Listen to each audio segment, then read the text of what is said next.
The Hunting Collective is presented by Element. I guess I grew up on an older road. Hey, everybody. Welcome to another episode of The Hunting Collective. I believe we're at episode 151, Philip. I, of course, am Benjamin Patrick O'Brien. Phil, say hello to everybody. Hello, Benjamin Patrick O'Brien. How's it going, buddy? It's going pretty good. Yeah. I'm going to break some news here. We have a new podcast engineer. Boy. He's an associate. Boy. So, I mean, it's up to you. He might pop up on the show eventually. We'll see. Well, should we, how do we audition him? Since is he a hunter? Does he already have his hunter safety course completed? He actually is, yeah. He's a BHA member. Moved in from Pennsylvania. He hunts. He's already ahead of me. I can already feel him filling the spot in your heart that was once occupied by me. I'm going to be kicked out. How do you feel about it? You're probably encouraged by this development. You get a little lag time. You don't have to really hang around me all that much, and you at least have a little pressure release valve in the new guy. That's exactly. Yeah. I don't have to be the engineer hunter anymore. We've got someone to do that. I fear change, especially in this regard. You've become quite the safety blanket for me here on the show, and I fear this gentleman is going to try to move in, and I will reject his affection if he tries to become. Yeah, I will reject him. That makes me feel really nice. Yeah, I hope he's listening to this. It doesn't even matter. I was going to say, what's his name? But it doesn't really matter what his name is. Yeah, you're never going to learn it anyway. It doesn't matter. I'm going to come up with another name that's not even the real one, and see how he takes to it. I actually might call him Phil just to see. Might ask him questions like, "Hey, how's Mango doing?" And see if he'll play along. And if he does, he might be good. If not, we might have to let him go. Well, people don't know that I have absolutely zero to do with that hiring and firing. In fact, I'd probably be gone before this new guy. So nothing there. But Phil, I'm way under the weather, man. I'm feeling pretty low right now. I'm sorry. I can hear it. I wasn't going to say anything, but I'll go ahead and say it now. Yeah. Well, what it did do for me is remind me how much people care, because we didn't launch this podcast on Tuesday morning as regular, and a bunch of people reached out like, "Where's my THC? What's going on?" I didn't know anybody really cared that much. I thought, whatever, it's fine. But people are really yearning for little me and you. So just pump your ego up there a little bit. Yeah, it's got even after all of the shit stories and drawings of me, you thought nobody listened to this show? I don't. I try to I made that up in my head. So because if I thought it was that important to people, I'd probably screw it up. So if I end up screwing this up, that's a good call. Future, Yeah. All right. Well, we got a lot to get to. I'm a little under the weather, so if I don't quite get the words out right, please excuse me. We'll do our best. We have Robbie Kroger coming up. Robbie, if you don't know Robbie, he's from a little content brand, I guess you could call it, called Blood Origins. But Robbie, I think you should probably know him a little bit better from his Instagram page. He's recently, during the pandemic and during the last probably 6 to 8 months, he's had some killer commentaries on some of the hardest issues in hunting and the outdoors. So he's become kind of a touch point for, I would say, a open opinion on some of the toughest subjects, just like we try to cover here. So I've admired him for a long time, but he really has stood out. He's talked about things like trophy hunting in Africa, wolves on the Ballot in Colorado and other places. And he's really, I thought, hit some good notes, but I'm also ready to challenge him on some things as well, and try to poke at some of the dogmas that he addresses, and try to challenge some of the hunting industry lore out there, the way we address some of these tough issues. So coming up real soon, we got Robbie Kroger. But before we get to that, Phil, there's a lot going on. Real briefly, Philip Wiederhold, I'll give you another reason to stick around with us and feel good about what we've created here, the THC cult. Are we sticking with that, the THC cult? We can't stick with something we never established in the first place, so I'm going to say no. That's true. So are we just going to, what are we going to call this? Because the people, we have to be good marketers. We have to call our listeners something, Well, if there's, they won't know who they are. I think we all know you love a good contest, so why don't we have the listeners email in and suggest what we call the THC hive? Maybe that's it. Maybe it's just the hive. THC hive. THC hive. All right, I feel you. Anyway, let me think about that because we got some other contests from the summer. We still got to fill the prizes. We've been slacking on our prize fulfillment, but once we get that done, we can get a new prize out there for everybody. So keep thinking about that. But anyway, Philip Wiederhold writes in. He said, "I just caught up on the podcasts, and I heard where you finished your hunter safety fill. As a THC listener, I speak for myself, but perhaps a number of the listeners I feel confident in saying, we're proud of you and happy to have you as part of the hunting community." Philip. A commentary. That was very warm. Philip. Yeah, I was going to say from one Philip to another Philip. It depends how many L's he has in his name. I only have one. That's very important. But no, this was important to people for some reason. I don't know why, but it is very welcoming. And I'm not being sarcastic at this moment. It's very it's a really warm and strong community, and I've been getting a lot of Instagram messages and all that kind of stuff. So yeah, I appreciate it. All right, there's Phil. And that was Phil being sincere. A new segment on the podcast where Phil is sincere for about 2 or 3 minutes. Thanks, Philip. Philip Wiederhold, 2 L's, double L. Is that a problem? It might be. Nah, well, sorry, Phil. Philip, 2 L's. Get it together. All right, we got a lot of other things to cover. I'll tell you what. Let's first get to what I think is a pretty good not so sharp moment. Play the jingle, Phil. Work sharp, not so sharp moments, sharp so you don't have to be. Season 2. Yeah. All right.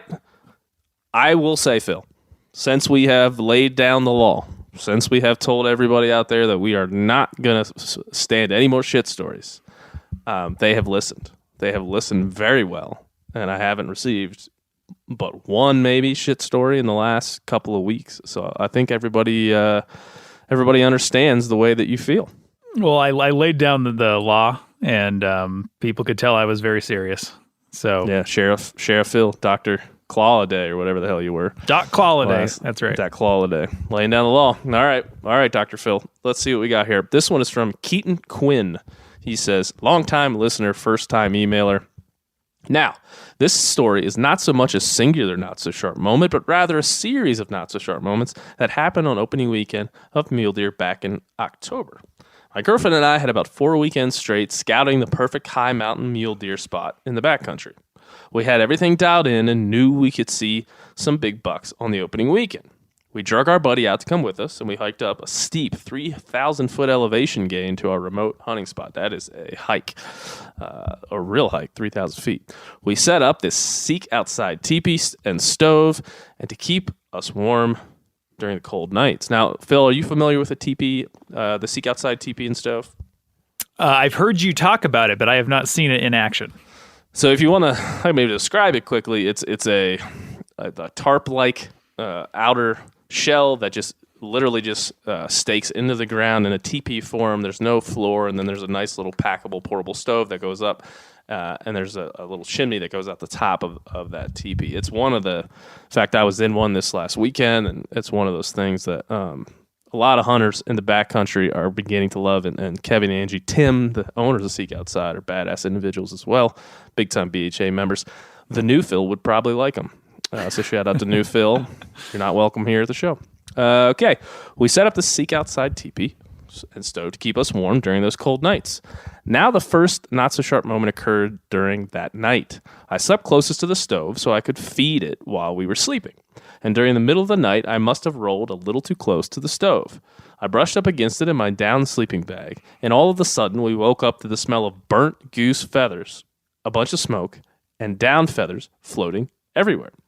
In a panic, I tried to shove the down back into my sleeping bag, and I used some Gorilla Tape that I had left on my trekking poles to quickly patch up my burnt sleeping bag. Now, I thought this was getting our bad luck out of the way early, but I was sadly mistaken. We woke up in the morning, spotted some bucks right away, and started the chase. Around the time, I spotted a big 3x4 buck bedded down, and I dropped him in one shot. I wanted to take a picture of all three of us and with my buck to have since it was such a great day. However, it's a pain in the ass to try and get a picture of you and your buddies when no one is there to take a picture for you. He says, I set the timer, and moments later, I start to see my phone slipping. It fell a good 3 feet down and directly onto a sharp rock. I go grab my phone, and the screen is shattered.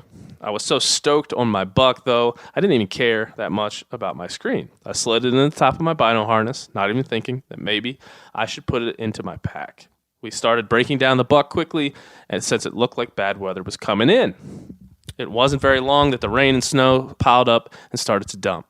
We got our packs loaded up and started hiking back to the top of the mountain. By the time we got to the top, it was raining and snowing so hard that water was running off my hat, down my shirt, down my ass crack, and into my boots.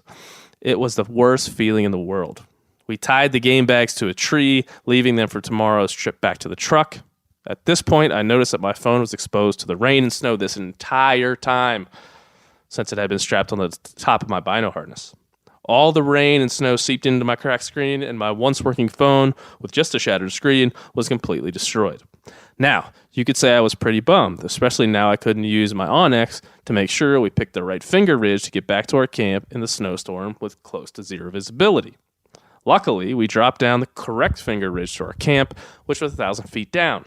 As we dropped elevation, the snow turned into icy rain, and that continued to drench us from head to toe. Our clothes were completely soaked, and for a weekend trip, we didn't pack extra clothes since we wanted our packs to be as light as possible. At this point, my girlfriend was less than impressed at the situation. Yes, I can see her opinion of you probably not so great at this moment. You got to do something to save it there, Keaton. We got back to camp, and her and my buddy crawled into the tent sopping wet to try and get the fire started. Our water source was a 1/4 mile straight down the steep finger ridge, so I volunteered to refill all our waters while Jen and Miller got the fire started. I gave them my pro putty so they could get the fire started quickly in the warm tent. It took me about 25 minutes to come back, and all I could think was how excited I was to see my backcountry tent stove cranking smoke out of the chimney so I could come back to a toasty warm tent. However, that was not the case. I crested the ridge, and there was no smoke coming out of the chimney. Great. I get to the tent, see what the problem is. It had rained so much that the water pooled up inside the stove. So it was like trying to start a fire in a swimming pool. At this point, I'm 100% drenched through my clothes. There is still water running down the crack of my ass, so I just waited outside the tent until they could get the fire started. Jen told me that we were low on wood, so I started trying to gather what I could. All the wood I could find was soaked, so once they started a fire, they placed the wet wood on top of the stove to start drying them off. Eventually, they got the fire going and the stove is hot. However, the inside of the tent is filled with smoke from the wet wood drying off. I'm sure we inhaled so much smoke that smoking a pack or two of cigarettes would have been a healthier choice. I started getting ready to get into the tent, drenched and happy like a wet cat, and I heard my girlfriend cursing, "Great, this can't be good." During the chaos of trying to organize the tent better, she got my sleeping pad too close to the stove and burned a hole in it. I crawled into the tent, and at this point, the inside looked more like a landfill than a tent. It was filled with all of our shit, our food, our clothes everywhere, burnt goose down feathers still floating around from the night before, smells like sweat and burnt plastic from the melted sleeping pad. All of our wet clothes are shoved into the corner, and we are in our underwear and long johns trying to warm up. At this point, it's about 5 p.m., so we have a long night ahead of us. We end up basically pulling an all-nighter trying to feed the stove and dry our clothes off. To add icing to this very shitty cake, another snowstorm came through that night, and we had to knock the snow off of the tent. That way we didn't wake up to a collapsed teepee. We woke up to a slightly sunny morning, which lifted our spirits. My pants were still soaked and slightly frozen, so I had to hike the long trek back down the mountain to the truck in my underwear, which was quite a sight to see. Keaton Quinn. Play the jingle, Phil. Work sharp, not so sharp moments. Sharp so you don't have to be. Season 2! Yeah! What do you think there, Philip? That was just really embarrassing. You're a very brave person for sharing that story. Yeah. I will tell you what. I feel like Keaton and I are kindred spirits right now. I didn't have my weekend wasn't quite as not so sharp as Keaton, but there are some things happening, and I wanted to tell you that story. But before I do, I want to say thanks to Keaton for letting us know about his soaking wet, pantsless hike back to the truck. For that, we're going to get you a WorkSharp field sharpener from our friends at WorkSharp. Please hit them up on their YouTube page where you can get all kinds of cool things to do with sharpening. Again, our friends at WorkSharp, support them so we can keep this show going. And thanks again to Keaton for doing it. Now, Phil, I think maybe part of the reason I'm sick is because I had an interesting weekend myself. You can maybe grade how not so sharp my weekend was. I'm going to tell you the story here. You ready to go? Okay. Okay. So I was hunting mule deer, Phil, up in the Missouri Breaks this weekend with a few folks that you will know, and we had a great first couple of days. It was like 65, 70 degrees. And if you ever been to the Missouri Breaks, it's some pretty rough country. The place we were was about 45, 50 minutes from the nearest town, and that town had about 100 people in it. And so it's a pretty remote hunt, and the roads can get pretty crappy out there in the Missouri Break. So if you see any moisture coming, it's probably best usually just to get out rather than get stuck way back in there. Now, we prepare for that stuff when we go out on hunts like this, but that being said, I always lean on the cautious side. I'd much rather get a deer and be safe rather than try to be hardcore and get stuck back there. So, long story short, Phil, this weekend we had 2 great days of nice, warm, beautiful hunting. Didn't see a shooter buck, saw about 80 or 90 deer. And then Saturday night we had this decision. We looked at the weather, local weather, said about 3 to 6 inches of snow coming that next day. It was supposed to be windy, visibility wasn't going to be great. And it looked like we were going to be in rough shape for the next couple of days hunting. Although after that weather moved in, it would cool things off and the rut would probably kick in, because it was about the time you would start to think that pre-rut mule deer action would be happening. So that went down. So we had a decision to make. Do we get out of there, spend our Sundays with our families? It's about a 4.5-hour drive back to Bozeman. Or do we stick out the storm that we thought was a light storm, but not the huge thing that would keep us stuck there forever? We weren't too scared of it. So we ultimately just thought, well, let's get out of here. Let's go home, spend Sundays with our family, and we'll come back later next week when the rut's on, the weather's cool, and there's not a chance to get dumped on in terms of snow. So we packed all our stuff up really quickly on Saturday night at about 6:30, and we start making the 4.5-hour drive back home. Well, Phil, then something bad happened. Do you want to hear it? Oh, please. Now, is this working for you? I don't normally do like big monologue stories like this. Is this working for you? I think this is great, and I think the listeners are probably enjoying it as well. Beautiful, beautiful. I'm very self-aware. So we decided to get out of there. We're like, hey, I was also knew that I was fairly low on gas. I brought an extra 5-gallon tank with me, but just neglected to stop in town before we headed out to the middle of nowhere. So I had a little bit of an issue with gas mileage. I had about 140 some miles on my tank, and it was about that much to the nearest town. And so I thought, well, we're probably going to make it, no big deal. But I forgot to add in the fact that there was so much hunting gear in my truck. It was so heavy. Giant Yeti coolers, tubs full of tents, everything you can possibly think of for a couple of dudes hunting. And my gas mileage didn't turn out to be very good. So we start driving back, and that little mileage number on my dash starts going down, down, down, down. And suddenly we're about 40 miles from where I know there to be a gas station, and we're out of gas. It says, please refill this sumbitch quickly. And I don't know what to do. So we pull over, we start Googling, we find the town of Roy, Montana.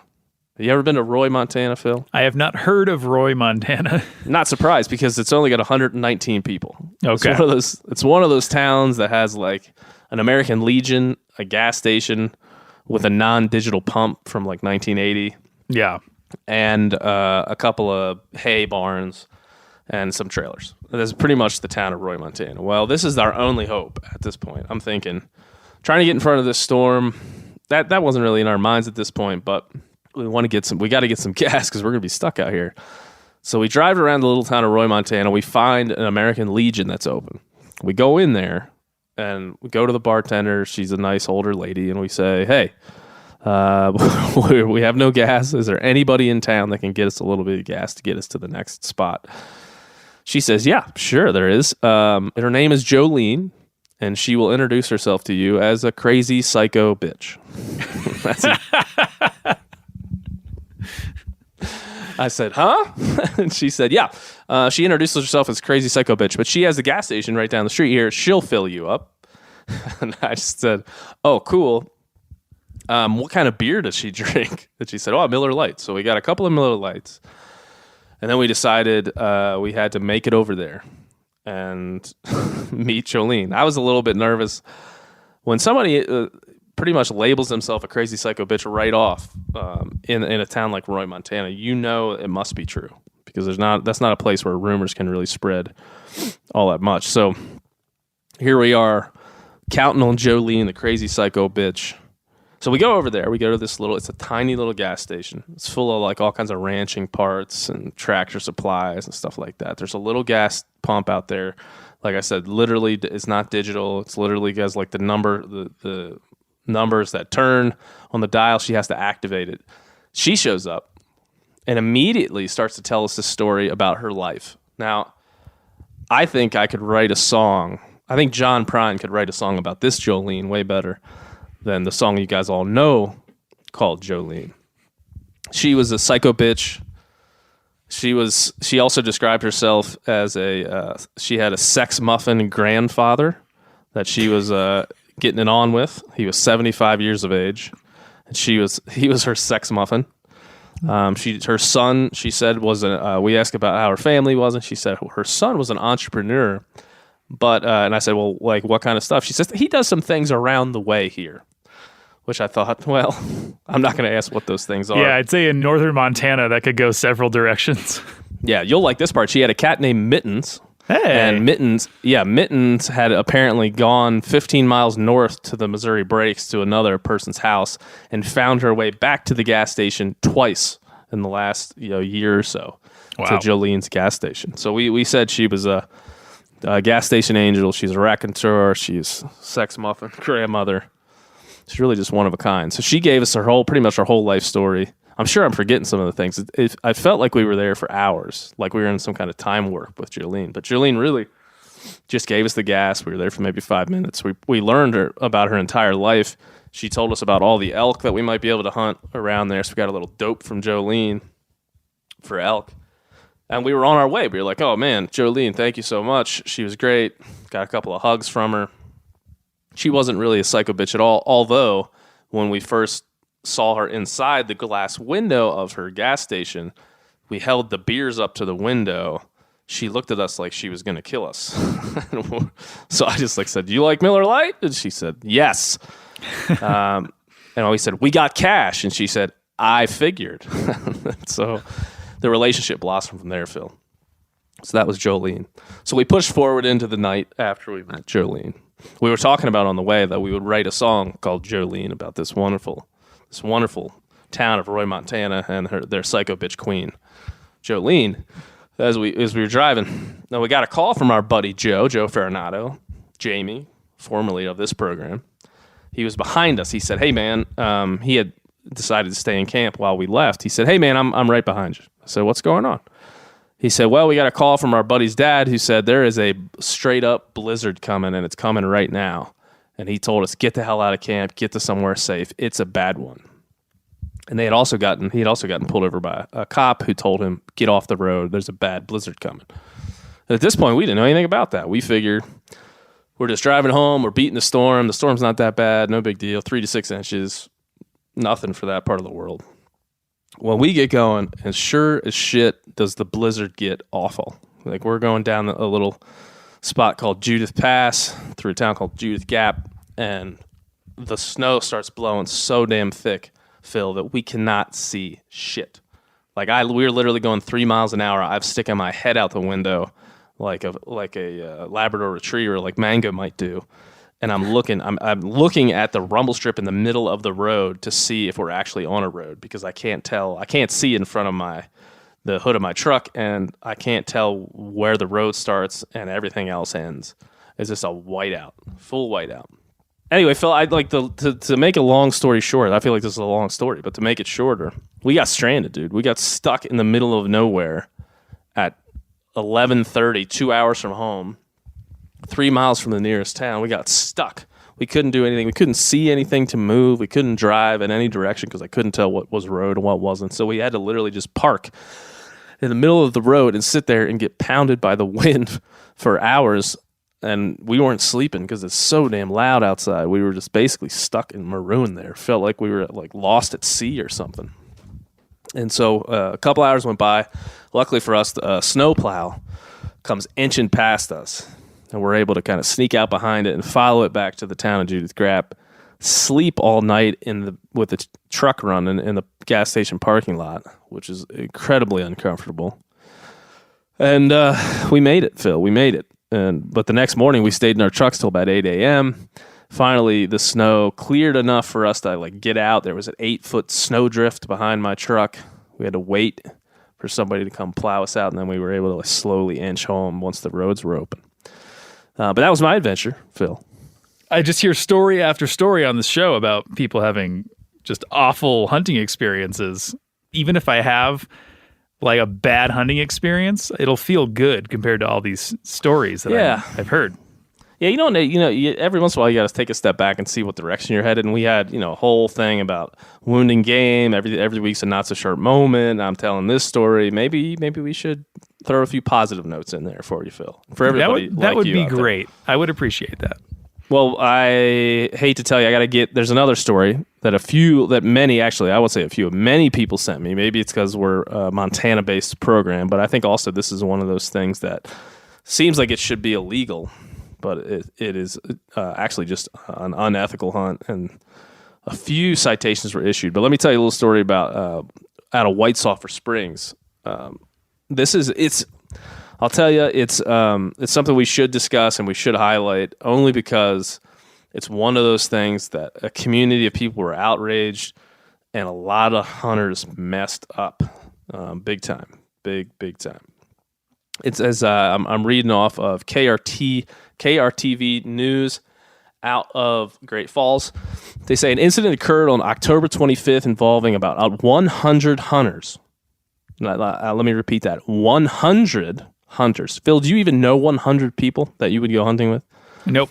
I can't imagine getting together with your group of 100 friends to go hunting. That seems patently ridiculous. I don't know how you would arrange something like that. Yeah, it seems not only unsafe, but incredibly ineffective. Yeah, I don't really understand. And so they said these 100 hunters were shooting at a herd of elk in Meager County. According to Montana Fish, Wildlife, and Parks, several citations were issued, but many people are more upset about the incident itself rather than the legal aspect. The Montana hunting community is not only shocked but angry to learn fellow hunters surrounded a herd of elk, shooting consistently, killing 50 of them.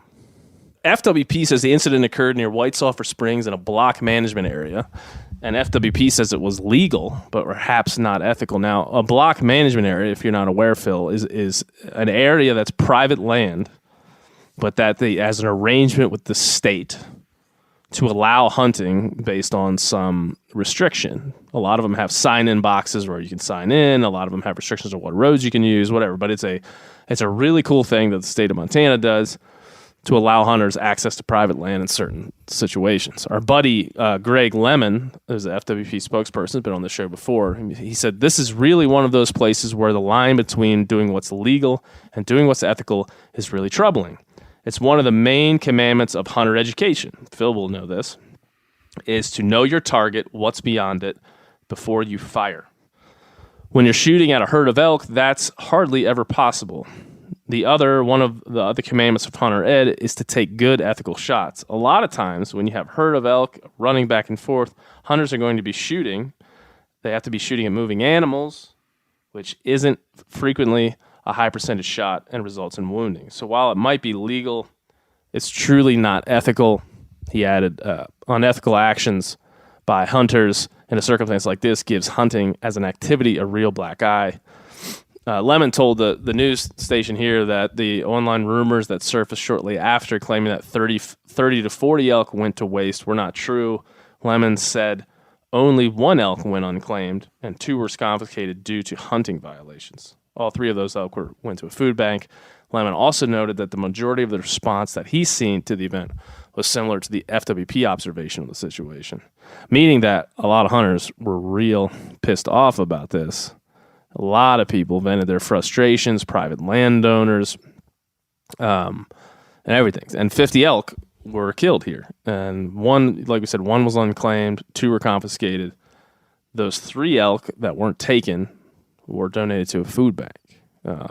And this has jeopardized in that area of the state and possibly other areas of our state.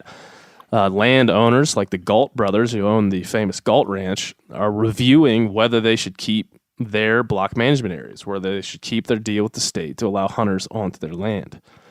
And so in this case, these we'll call them dumbasses, have jeopardized the standing of the hunting public with the private landowners who have block management in our state. So it's hard to imagine 100 people with rifles surrounding a herd of elk and just firing away until 50 of them are laying on the ground.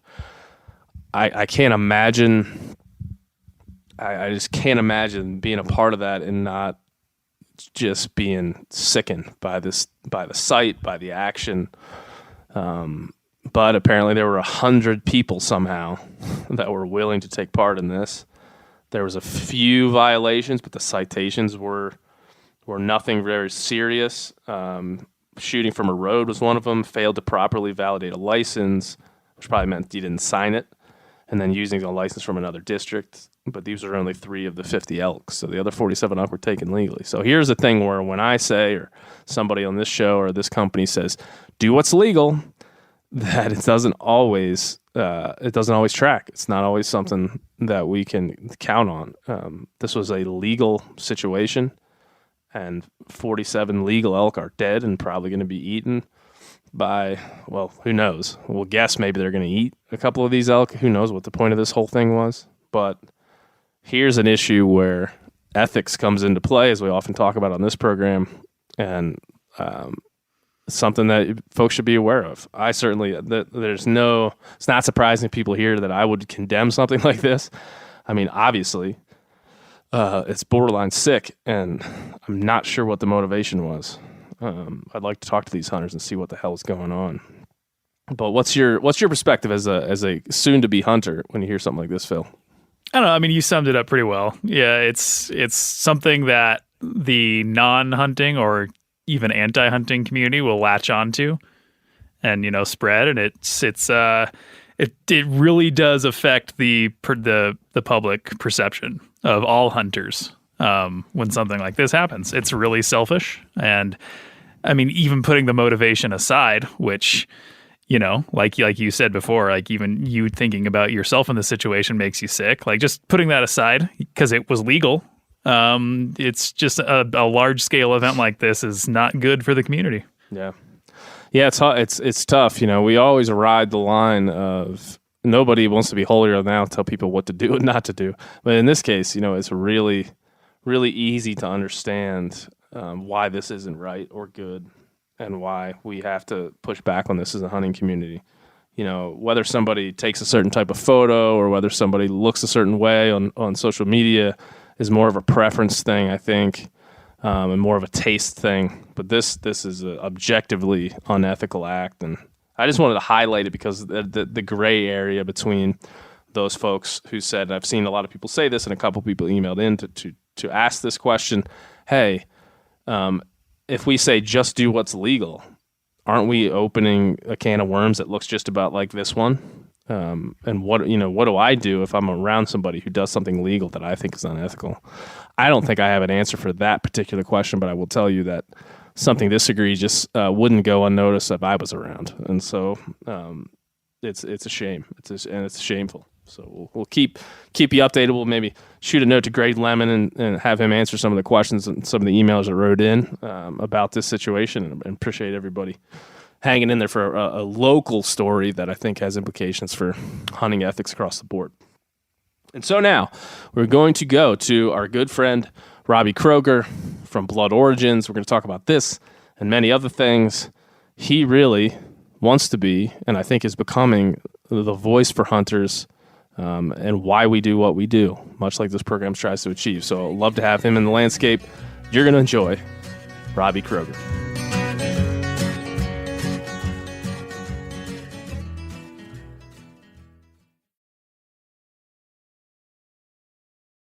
Robbie, how's it going, man? Better than I deserve, Ben. Better than I deserve, my friend. So you are enjoying, imbibing in a little whiskey here on a Tuesday night, huh?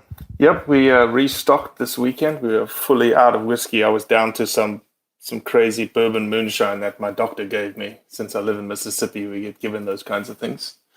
And but no, I've got some good whiskey back in the house, and it's just a easy way to finish out the day, you know.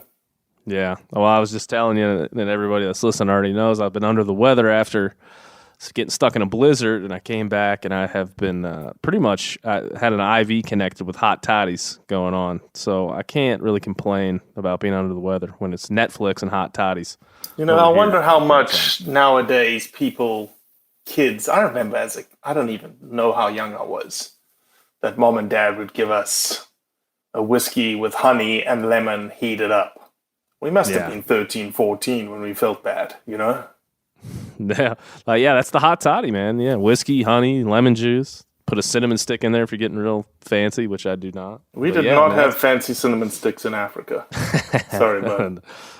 we didn't have it in Maryland either. But I guess downtown Bozeman might be doing that nowadays.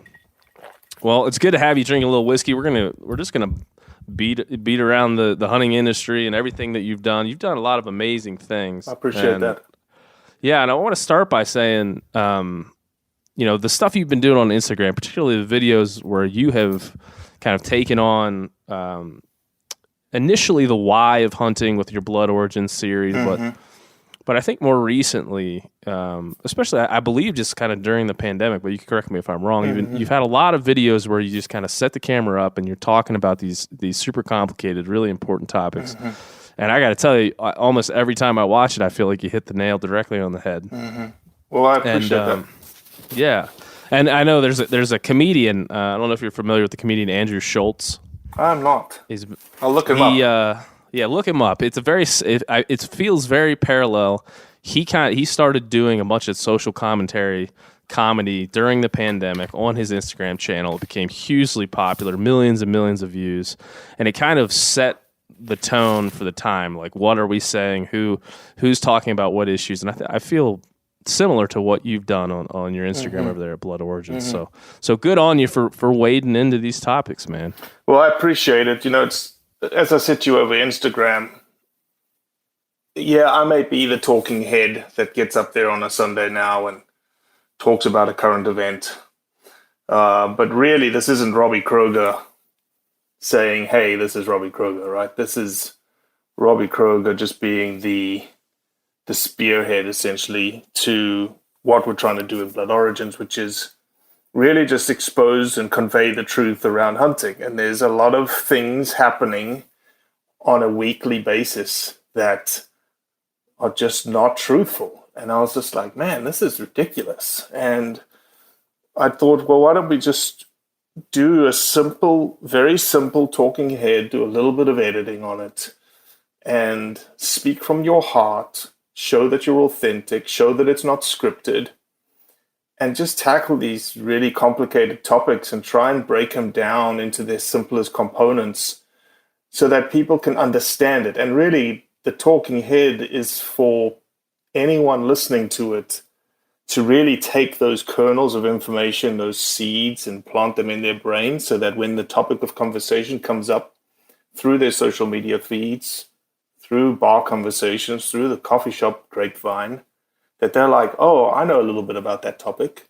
And they can eloquently put a point of view across that is a little bit informative, but also doesn't, and I think the stance that we took with those talking heads purposefully is you're not this brow-beating, chest-beating hunter that's like, we are the greatest. It's like, hey, this is what we see. You know, sometimes we don't agree with what we've heard, and It may be going in disagreement to a hunter per se, but we explain why we're in disagreement. And we do it amicably, and we do it with respect, and we do it with a little bit of reverence. And it seems to be, as you said, it seems to be resonating.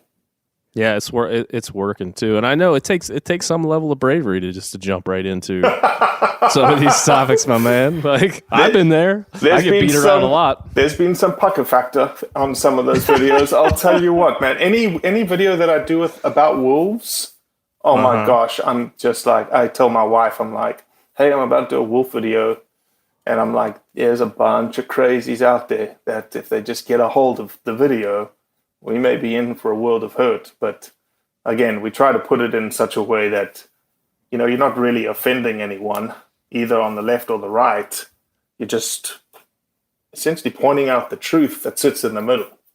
Yeah. Have you found yourself, I certainly have done this, I don't know, instinctually, or I'm not sure how I've came to this, but I start to think about kind of the dogma of the hunting industry and kind of some of the orthodoxy that lives within our world.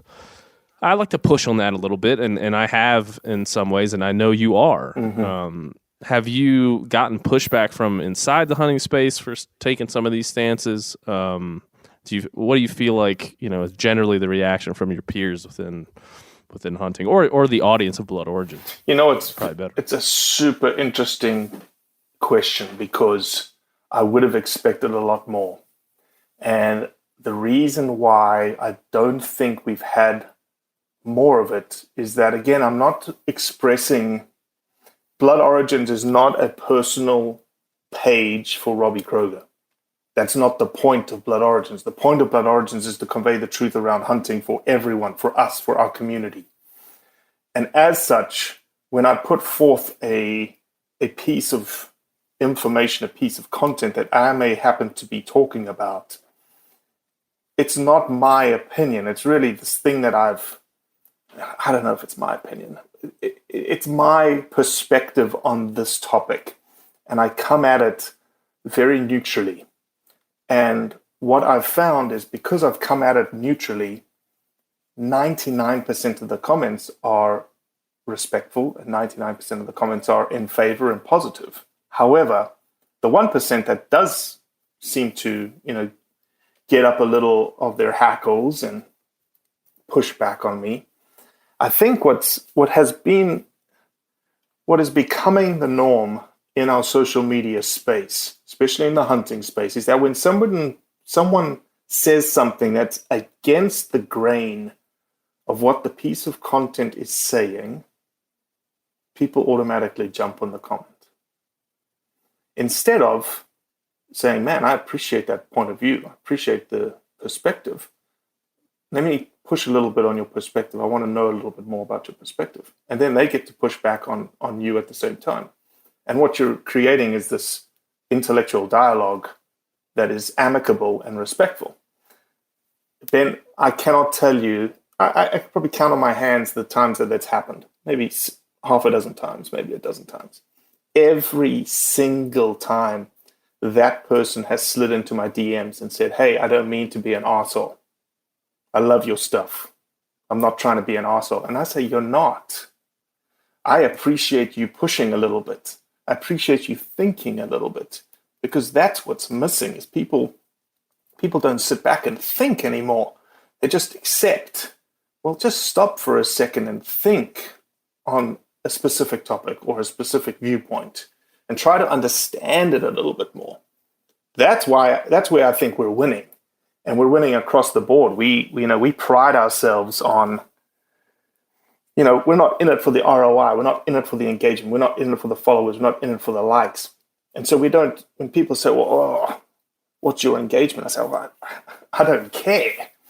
But the way that I measure how good we're doing is when you start a anti-hunting stream of consciousness on your Facebook page where they're starting off calling you an MF of this, MF of that. And at the end of the dialogue, the guy wants to DM you because he's never had someone intellectually debate you the way that we intellectually debated him. And then he slides into the DM saying, hey, I'm doing a PhD in Africa. Can I can I throw some questions your way to help me figure out a problem that I'm having? Yeah, that's real change, man. You know,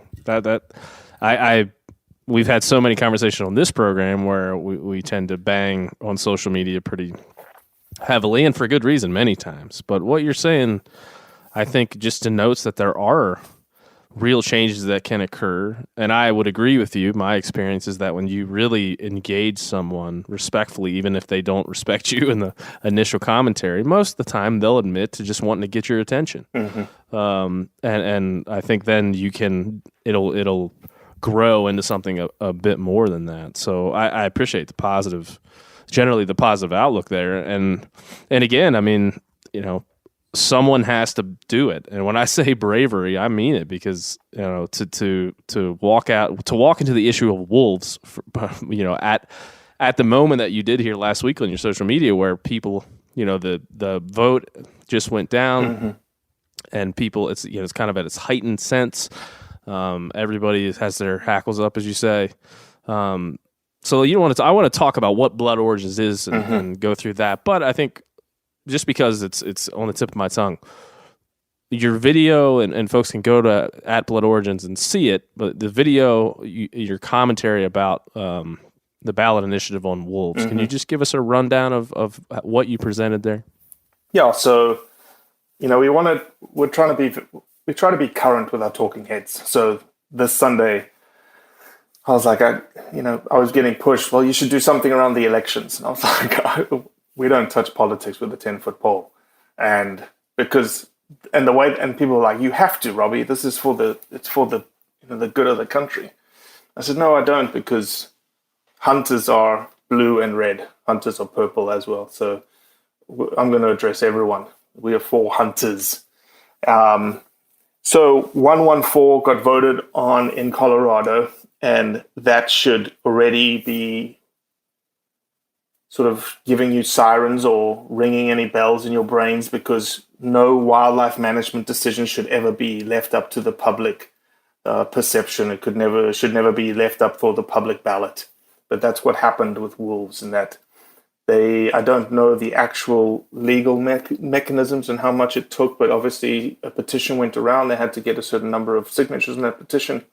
And by getting that, they were allowed to put this decision on the ballot. And the decision really came down to whether or not the folks of Colorado would vote the Commission of Parks and Wildlife to put a plan in place to reintroduce and manage wolves. And it's not just a plan, and in reading it, it may look like that. But when you go down into the details, it's actually a plan and a carrying out of that plan by December 31st, 2023. So in 3 years' time.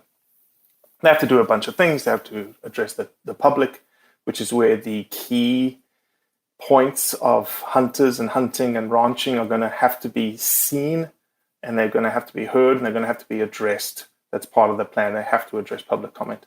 They also have to address the economic impacts of the reintroduction on the state of Colorado. The other very interesting thing that they have to do is they have to evaluate the economic impacts of no introduction. So they have to do both economic analyses. Interestingly enough, and I did not put this in my talking head, and I should have, is obviously Colorado has voted to have legal marijuana. And that is a huge windfall for funding in the state of Colorado. So one of the arguments that us as hunters and hunting community will make is that wolves will have a significant detrimental economic impact on the state of Colorado in terms of conservation, the licenses and all the stuff that we know goes along with it. But the state of Colorado more than likely has enough money now to backfill that lack of funding because of a lack of hunting. So don't think that there's not going to be money available. I think there would be, because obviously Colorado is in a very unique position than most other states. And so the ballot passed, 30,000 votes. So it moves forward. Yeah, and I think a lot of us, you know, when I looked at that, I really did think, Well, it seems like this is going to pass. And again, this gets into a lot of the population dynamics. And as you said, with the hunting community, even and outdoor recreationists and the outdoor economy, it's very red some places, very blue in some places. And many times, like many ballot initiatives or many elections, places like Denver, dominate the conversation, dominate the ballot initiative for sure. And ballot box biology is something that just goes against, as you well know, our North American model of wildlife conservation. This is not how we manage. So do you when you think of the future of this, where does it go in your opinion? Do you feel like we're headed down, we're obviously, in my opinion, headed down the wrong road with this, but is there something to be done within the public comment period and then the 3-year plan? Well, 3 years they'll have to make that plan that will be good for wolves and for these ecosystems and trophic cascade and all these other parts of the puzzle with wolves. So I think I'll hit a couple of things that I think are detrimental. One is the precedence that has been set. The precedence that wildlife management can go to the ballot, to the vote. I think that precedence is dangerous. I think that other states and other anti-hunting organizations, or probably the same anti-hunting organizations, are going to see that as a windfall and are going to push that in other states. So that precedence is very dangerous, if not already going to essentially create some very sticky situations in other states. Yeah, 114, in fact, is the first time voters have made this call to reintroduce an animal ever in history of our country. It's definitely Colorado, and I was just looking it up. I just looked it up just to check, and the vote was split between those big urban areas we talked about: Denver, Boulder, Colorado Springs. Yep. Those were the votes that pushed this over the edge. To reintroduce. So this is a tough thing, and this, I think, if we continue to see this, we're in trouble. Yep. Wildlife management is in trouble. We have a system in place that is sound, that has been sound, that has worked. Not saying that I'm not saying that the reintroduction of wolves in any case should always be argued against. I think there's some dogma within the hunting industry that needs to be challenged there. Mm-hmm. But we've definitely looked at it on this show where that it's a complicated issue no matter where it happens, especially out the back door at my house here at Yellowstone. We've seen it. And so it's tough. Ballot box biology, if that is what we're going to see, and as you said, if the precedent stands, we are in trouble. Well, it's sad for, your land grant institutes of this country, the ones that have the wildlife fisheries departments that are essentially the backbone of wildlife science for their respective states. The graduate students, the undergraduates that are coming out of those departments wanting to become the resource managers, the biologists for the state that would, when I was a professor at Mississippi State, I used to tell my kids, I said, the reason I take this job so seriously and I want you guys to learn is because you guys will be managing my resources for me and my kids and my grandkids one day.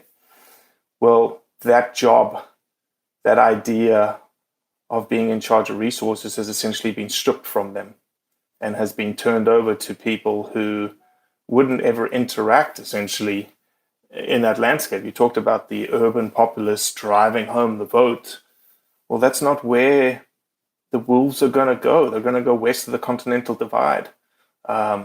Maybe a vote limited to the west of the Continental Divide would have shown a much different scenario in terms of its popular opinion on whether a vote for wolves or against wolves was even necessary. Yeah, that will continue to happen. I think this dynamic, both politically and just like you said, within the population, and most of these states, pretty much every state I've lived in, save Montana, has been primarily red throughout the rural areas, but controlled politically in elections and these initiatives by the urban centers. And I think we saw that in our presidential election, and we see that throughout. But Prop 114 does stipulate, I know, that ranchers are going to be compensated for any livestock they lose. I've had experiences with wolves in my hunting spots here in Montana killing livestock, and have got to look at the APHIS trappers and the government agencies that get involved here. And so I wonder how many people in Denver and in Boulder and Colorado Springs understand the dynamics here, the elements of cohabitation. And as you said, I mean, those are, it seems almost trite in a way to say, I'm going to give these ranchers, we're going to compensate you. We're clearly going to put, wolves back on this landscape, and they're clearly going to kill your cattle, but we're going to compensate you. Don't worry. That just can't be enough for those folks. There's got to be more to it. So I do hope in the months and years ahead that we can get some clarity and a plan can be built, and Colorado can, even though the ballot box biology just can't stand. Maybe we can get a good result here and use this as a way forward. Because to be clear, do you feel like the dogma within hunting is anti-wolf, or is there more nuance to it than don't kill my elk, don't kill my cattle? Where do you feel like we stand as a community there? Well, before I answer that question, I want to be sure that I wasn't too negative on the whole 114, and that the positive aspect of it is that there's still very much a rigorous public comment period, and there's very much a semblance of a viewpoint being heard and having to be reconciled with, which will be the ranchers and the hunting community in Colorado. So that is one very positive point. The other very positive point is the fact that wolves are going to, hopefully will be delisted. And so those management strings will be lifted from the state of Colorado to be able to do the things that they need to do. I did see yesterday that two of the big anti-hunting organizations are planning to sue the government on that delisting. But I don't think that it'll work. I think that they've gone past the rule. But again, I don't know much of the legal authorities there and how that actually works. To your question about the dogma, I think, again, just like everything in this world right now, is that you have a split camp. People that hate wolves, and rightfully so, right? I've had so many people reach out to me and comment about, I've seen what it's done in Montana. I've seen what it's done in Idaho. You don't want to go there. Like, there is a significant, I haven't seen the data, but there is, in terms of perception, significant decrease in elk and mule deer populations because of wolves being in those areas. That's the truth, right? That's you don't need science, you don't need data to. If someone's been hunting the same area for 15 years and things have slowly gone down, it doesn't take much to understand what's going on. I will say that. Sorry, go ahead. Sorry to interrupt you. Continue. No, I just wanted to say, but the other side of hunters is being educated, in terms of ecology and ecosystem management, and realizing that there's a place for alpha predators, just like a mountain lion and wolf. But I think that's where the big but is, and that's what I pointed out in the video, is that management is the key, right? Being able to manage and being able to manage specific populations in specific areas for specific reasons. And so if it's going to be managed for elk, then there's going to be a larger harvest quota on wolves. If it's being managed for balance, then there's not. So but that's a wildlife management agency decision that is typically driven by the tax-paying public of that said state. Yeah, and there's a lot of stakeholders here. You got, as we mentioned, ranchers. You have the Native American community, hunters, of course. And I agree with you. These are real stakeholders. These are people that are really dealing with these issues and wrestling with them. And I've had Dr. Valerius Geist on the show. The first time he came on the show, he's rabidly anti-wolf and talked about predator pits, and having seen with his decades of study. I mean, he is almost replete with knowledge on this subject, that he felt that and it's hard to argue with Dr. Valerius Geist that wolves are a scourge to the landscape. And I got a lot of commentary around that from conservationists and everyone the first time. Then he came back the second time and did and clarified it a bit. in terms of feeling like exactly what you just expressed, which was intelligent intervention. You know, wolves do belong in the landscape. I believe that. Our company here at MeatEater believes that. We do believe they belong in the landscape in some shape or form, but only if we're allowed to consider all the factors at play and not treat them as if we need to put them on the landscape and then leave them alone as if somehow nature will balance. You know, nature, you've probably heard or seen wolves. Wolves do not, they don't have a governor when it comes to what they kill and how they kill. I've seen it. I know it, and that's something that might not be quite clear to the folks that are voting here. I was just looking. It looked like the vote was 1,412,507 to 1,400,220. So I mean, it was close, as close as it could possibly get.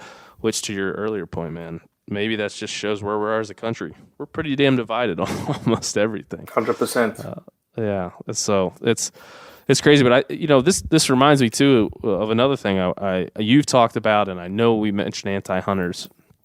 We've had some vegans and some animal rights activists on this program, and something that has struck me, and I think it does transition well from the wolf topic is there's a lot of folks out there who don't quite display what I believe objectively is an understanding of the natural world. And they might call themselves vegans or animal rights activists. I've tried to go out personally and find some of the top folks in the animal rights space and try to, suss out what the angle is. Is there something I can learn? I've generally found that there isn't.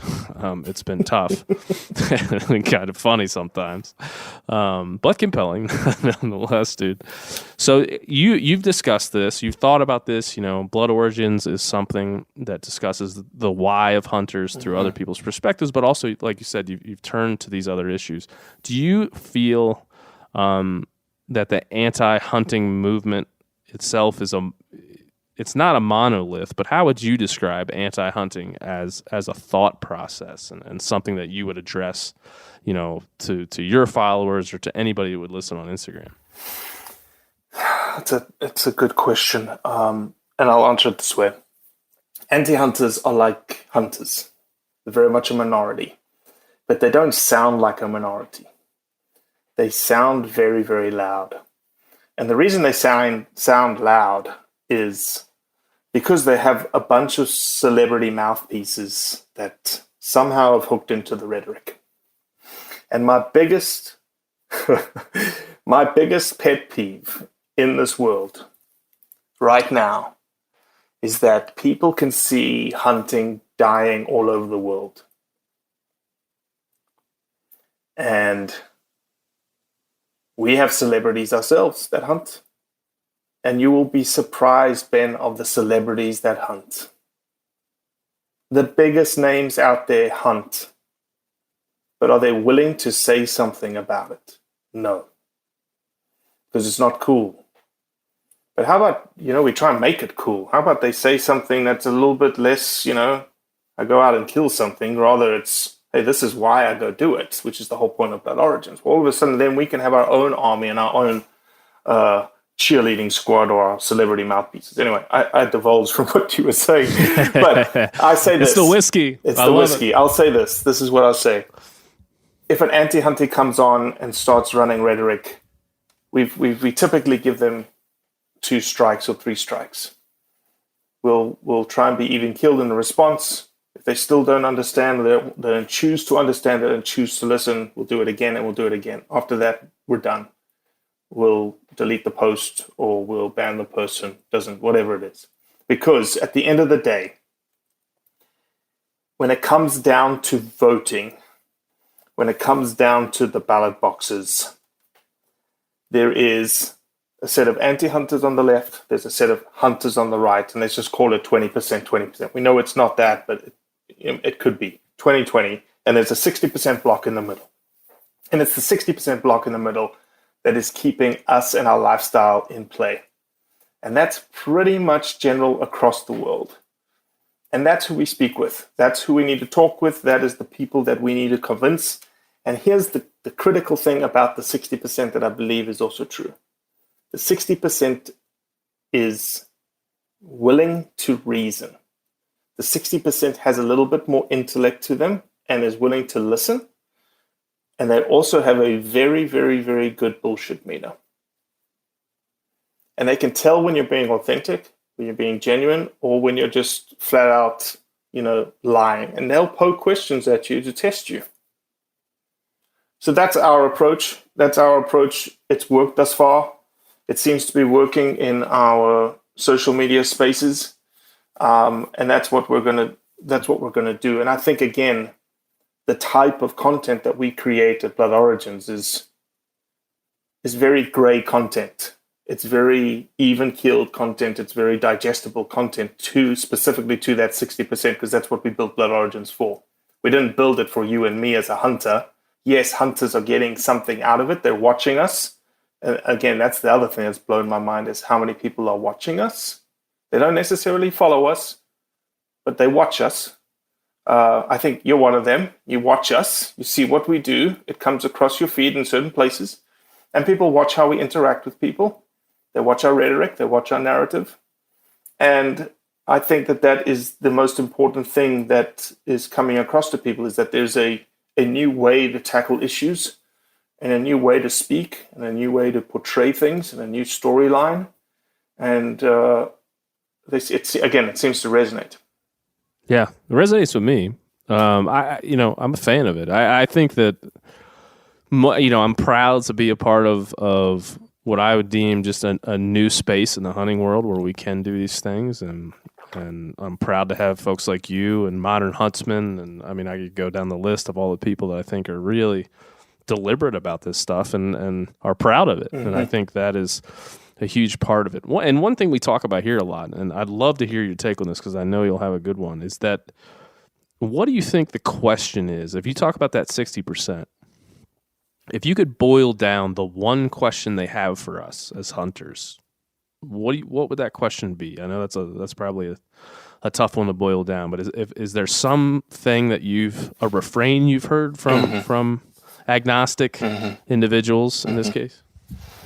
I think it's the standard one that anti-hunters use, which is that hunters, you enjoy killing, and that's why you hunt. Yeah.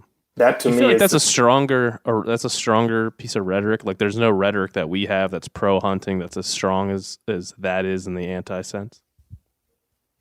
I think we have several rhetorics that are equally as strong. I think the conservation rhetoric is strong. I think the benefit to communities is strong. I think the benefit to people's mental health is strong. Just those three things are as equal to that rhetoric. The problem is, and this is something we're starting to tackle, and it came out of COVID as well, is that people started saying to me on those specific three things, okay, we use the phrase, hunting is conservation. You have used it, right? What if somebody says, prove it, Ben? Prove it. Show me proof. Show me proof in Africa. Show me proof in Argentina. Show me proof in Spain. Show me proof in Australia. Show me proof of how someone's mental state changed. How about video recording someone that said, and I can use this because he's told me this, I won't tell his name, but someone who comes up to me and says, Robbie, I had a pistol in my mouth 3 years ago, and if it wasn't for hunting, I wouldn't be here today. How about we capture that story front and center, full of emotion, full of passion, full of authenticity, and deliver it the way that we deliver it? Like, that's proof right there. You can't argue with someone's heart. That's the proof. And we've unfortunately shied away from it, Ben. Our story has not been around. This is going to get me into trouble, but that's okay. That's what this podcast is for. Our story has not been about mental health, spiritual health, conservation, feeding kids, rural kids, changing people's lives across the world. That has not been our rhetoric in the hunting industry.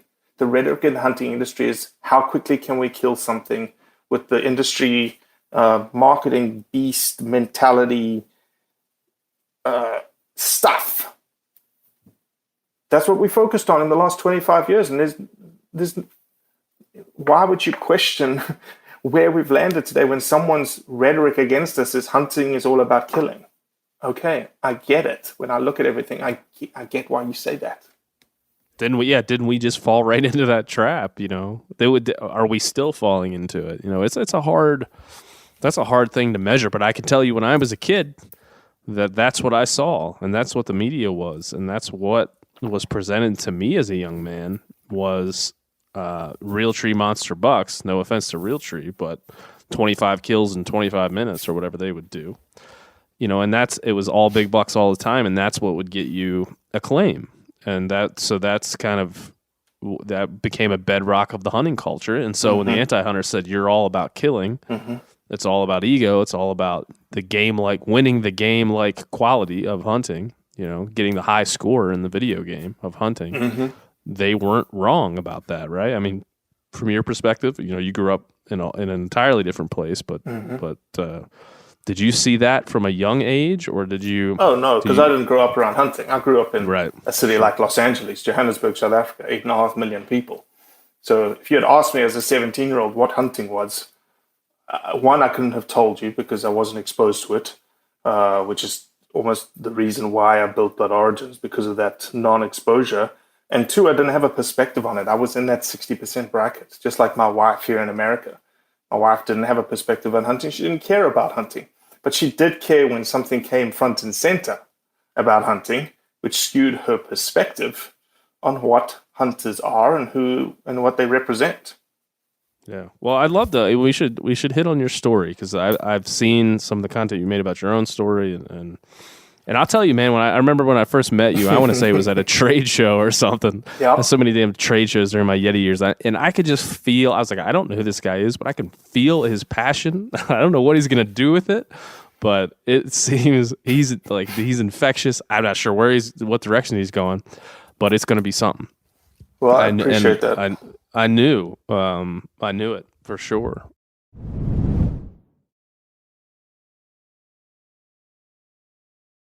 Your story, I think, is emblematic of your own content too, because growing up in a place where you weren't exposed to hunting, but now, decades later, hunting is what you do. It is a huge part of your identity and your life and your business and your day to day. So give people kind of the transformative story of not having that, and then today being so immersed in what we do. Yeah, I didn't grow up hunting. I didn't know what hunting was, but my blood origins essentially was steeped in hunting heritage. My grandfather was born in Russia in 1912.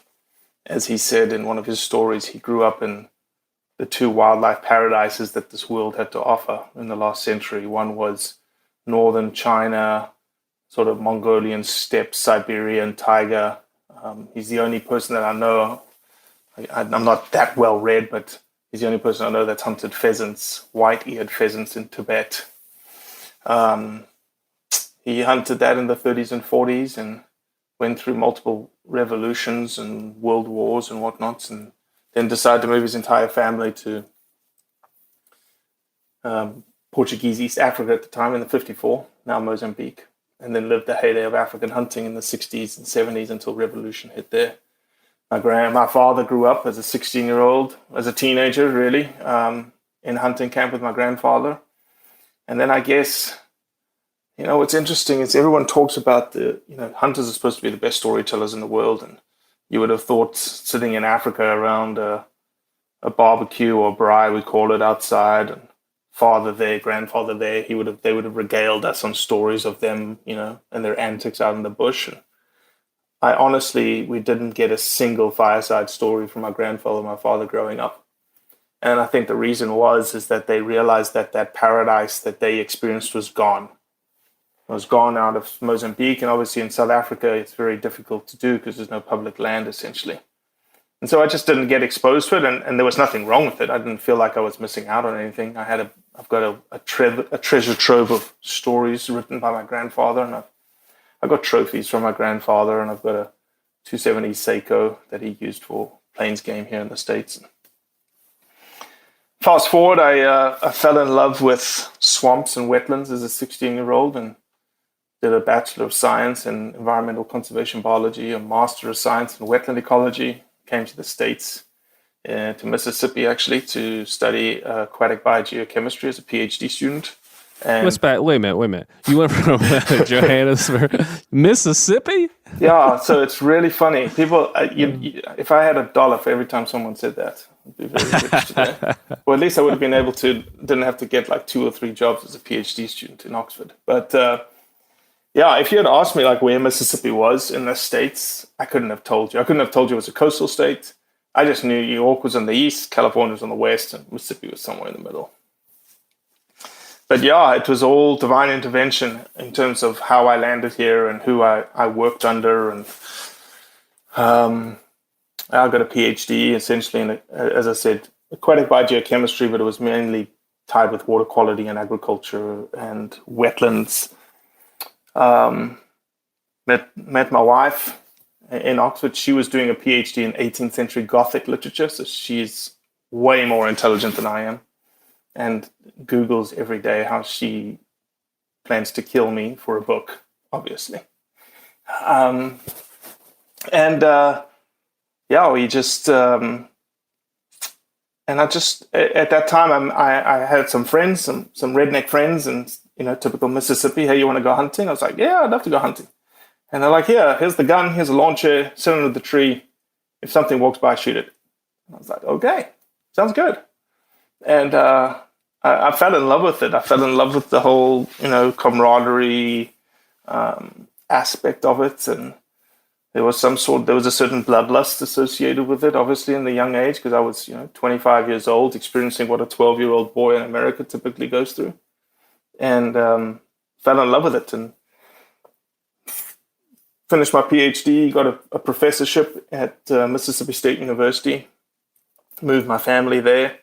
Had 2 boys, and then the BP oil spill happened, and I was asked to be the chief scientist of that council that got born out of the BP oil spill to stand up a restoration framework from Texas to Florida in terms of how essentially $1 billion was going to be spent utilizing the best available science as well as marrying politics into the whole framework.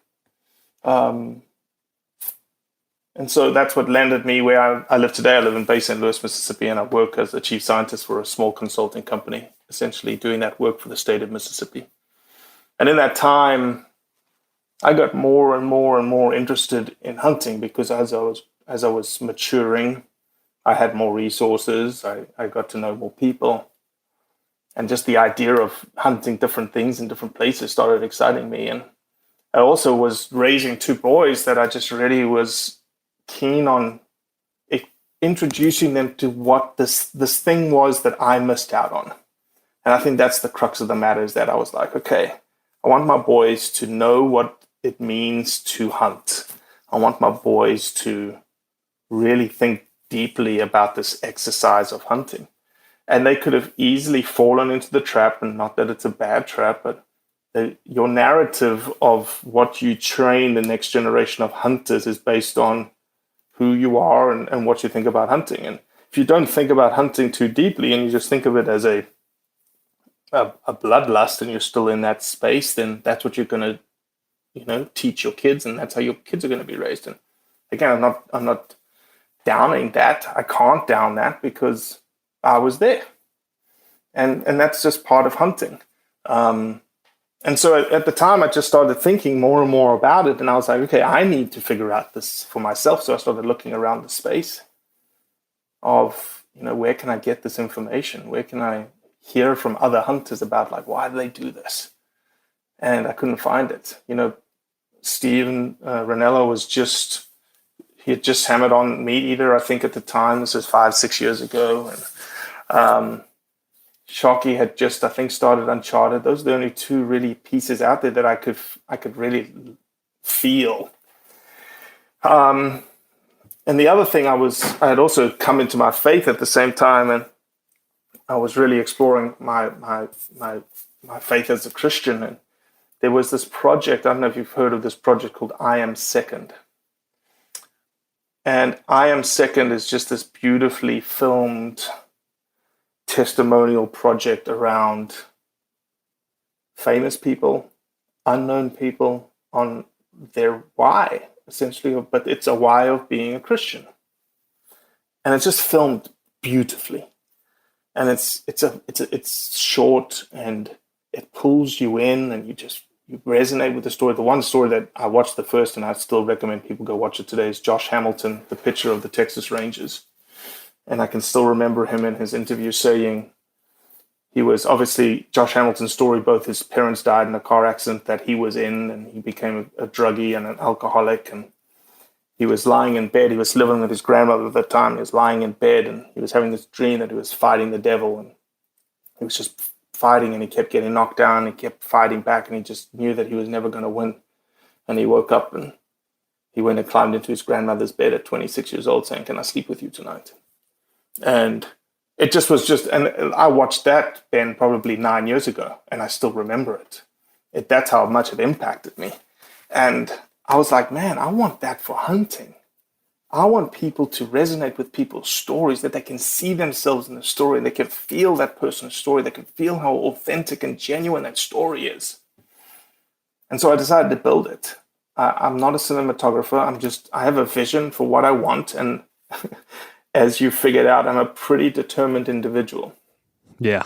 And I could tell that from the first time I met you, man. I was like, wow, this guy's going to punch a hole through the industry wall here and see what happens. But it's inspiring to hear you talk about, wanting to see that reflected in the hunting community and not being there, because I had a similar kind of, I don't know what you would call it, epiphany or kind of experience. And I had been in the hunting industry for half a decade, 7 years, and I had just never found myself. And I found myself kind of like molding into what the hunting wanted me to be, what the industry wanted me to be, the way they wanted me to talk, the way they wanted me to look, what I had to wear. And I just, at some point I thought, man, this isn't the way that I can move through this, and I've got to do it my own way. And it sounds like you kind of had the same, the same feeling. I like you said, like, you used the word feeling, because hunting until recently never had much feeling to it, never had much emotion to it other than like, I killed a big buck emotion. Well, it's those things that we're not supposed to be vulnerable, Ben. We're not supposed to be emotional. We're not supposed to be passionate in that sense. All the things that aren't typically sexy, we're not supposed to be transparent. All the things that typically aren't sexy for the industry was what I wanted. It was the 99% that we had forgotten.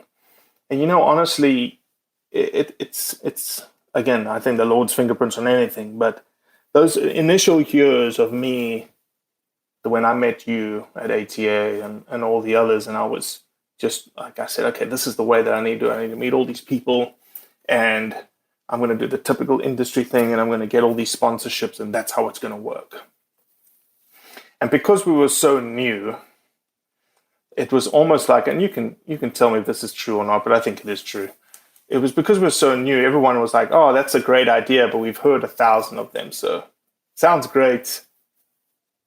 Go do and come back. And that kind of stuff, I'm not a do your time dues kind of guy. If it's a good idea, jump on board kind of deal. But I understood now, why the dues and the time needed, in terms of it was just needed to prove yourself. And honestly, it was for the best, because the more that we've matured in Blood Origins, the more that we've realized that Blood Origins doesn't belong to anyone. Blood Origins belongs to us. Belongs to you. Belongs to your boy. Belongs to the people of the hunters of Colorado, the non-hunters. It doesn't belong to a Yeti. It doesn't belong to a Weatherby. It doesn't belong to a QU. It doesn't belong to any industry partner. And so we've purposely just stayed away from it. We haven't received any money from anyone. And what we do is we have, this year specifically, we have turned ourselves into a 501c3. So we are a federal nonprofit, and now we can get the generous donations of philanthropic individuals that see what we do and what we're doing and how we're doing it, and they say, we love what you're doing, Robbie. We want to support you. Yeah, what a beautiful way to look at things, and again to just do it your own way, and to create a path and not have to. And I feel you, man. Having been in both positions, one to have this marketing budget that felt like more than a marketing budget. It felt like there's opportunities I could hand people, and that responsibility. I don't know that I always had an eye on how much that meant until I moved on from it. But the same way now is I have this program, and I work for a corporation, and MeatEater Inc. And they have sponsors and things that they want to do. They are so awesome to me and let me talk to you and say whatever the hell I want most times. But in today's media age, within hunting and without, to have somebody like you who, one, has the expertise from a conservation level, from an ecological level, to have also the freedom of thought, the freedom to say what you want to say because you're passionate about what you're saying, not because it's going to get you more money, not because you're going to be rich and famous, not because it's going to up your engagement, but because, and hopefully people can hear this, and as you describe this in your voice, I can. It's like, this is what the world needs a whole shit ton more of, in my opinion. Because everybody has a voice, but everybody's voice is sponsored by some other entity. And the influences on our speech are very profound, and have a huge impact. And that remains true for hunting. What we can and can't say is governed by how much we want to put ourselves out there to get beat up, right? Because corporations don't like people that say whatever they want and get, have people cancel them on the internet and have people pissed at them, and they receive emails, oh my gosh, Ben O'Brien voted for this person, or he said this, or Robbie said this. And so to see the path that you've taken, it's important, man. And for those that want to get in the industry, you should be willing, like Robbie just explained, take your lumps, because it could lead to something really cool and really great. So I guess I say all that to say kudos to you, man, for sticking it out and continuing to doing what you're doing. Well, I appreciate it, and it's funny, in the reason. We're a 501c3. My wife told me, I think 2 years into the process. We're only 4 years into the process. 2 years in, she was like, hey, Robbie, I appreciate if I could get a savings account back for the house. So I had to start looking for money. But again, I didn't want to tie myself to industries per se. And so I did start doing like some interview type work for people. And even then, I belonged to someone. And so I would interview someone and I would come up with this, like, this is what it looks like and this is amazing. And I'd send it off. And it would come back and go, it's too short. I'm like, what do you mean it's too short? It's like everything he said in the most succinct way and it's so punchy. No, we wanted at least 4 minutes. And even at those points, I'm just like, that's not what I'm doing. That's not why I do this. I don't, I just do what we do. And so anyway, I say that to say that I appreciate what you said. We don't want to belong to anyone. Cheers. Cheers to that. I'll take a drink of my whiskey too. I'm having a little Templeton rye over here. I think I had Knob Creek. Yeah, I mean, I think this is an important topic too, because I know that you'll get I'm sure you get, I guess I don't know, but I'm sure that you get this, and I get this quite often, where whether it's somebody who's a youngster or somebody who's up and coming, or somebody who's had another career and wants to get in the hunting industry, people ask, what is the thing? What do I have to do? What can I do? And I always this is something I've developed lately. It's like, man, I really appreciate people that don't try to fit a mold, that don't try to be what they think the world wants them to be. As hard as that is sometimes it is hard to just say, I believe this. I think this. I have faith in God. I believe in climate change, or I don't, or this. Like some of those really tough issues, maybe I got a problem, but I think those are where we really find interest. And so, yeah, I think, have you had conversation with folks where it's like, you don't have to fit into this model? You don't have to fit into what you see elsewhere? You can chart your own path? It's interesting you say, honestly, I don't think we've had anyone reach out to us to ask us that question.